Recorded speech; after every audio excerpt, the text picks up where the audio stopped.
Binafsi nipende kuwapongeza waandaaji wa bonanza hili kwa jitihada ambazo wamezifanya mpaka leo tumekamilisha bonanza kwetu hapa. Kwa hiyo timu shiriki zote nipende kuwashukuru, lakini tukumbuke kwamba lengo la bonanza letu hili ilikuwa ni kwa ajili ya kuhamasisha ujio wa mwenge, ndio nadhani kama hatuko aware kuhusiana na mwenge kama unakuja, lakini sasa ndio tuambie ni kwamba mwenge Kilosa unaingia tarehe 9 ya mwezi wa 6 mwaka 2026.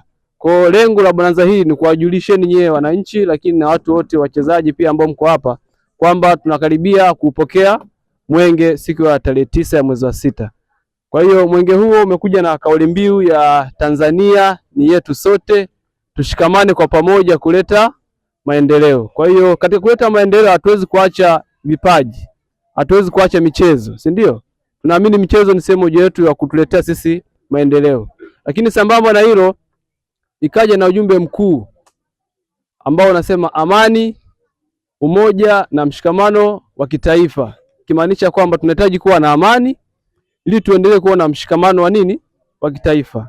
Kwa hiyo hivi ni vitu ambavyo hataki kabisa kuvipuuzia, ni vitu ambavyo tunatakiwa tuishi navyo kila siku na kila ambapo tunapokuwa tunaenda. Tudumishe amani yetu, tudumishe mshikamano, mwisho wa siku tufanikishe kuleta maendeleo. Kwa hiyo serikali ilikuwa ni kuweka hamasa katika mapokezi ya mbio za Mwenge wa Uhuru. Amezungumza afisa michezo hapa, tunatarajia kupokea Mwenge wa Uhuru tarehe 9 mwezi wa 6 mwaka 2026.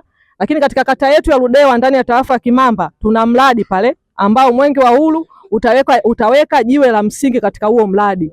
Kwa hiyo tusiishie hapa tu, ndugu vijana wenzangu na wananchi wenzangu, niwaombe tarehe 9 mwezi wa 6 wote kwa umoja wetu kama tulivyokuwa wengi leo hapa, kwa pamoja twende tukaujaze uwanja wa pale wa shule ya sekondari ya Ludewa kwa ajili ya kupokea Mwenge wa Uhuru. Kwa majina naitwa Musa Ali Saidi, kapteni msaidizi wa timu ya Ludewa. Tunashukuru kwa kutuletea bonanza hili viongozi wetu.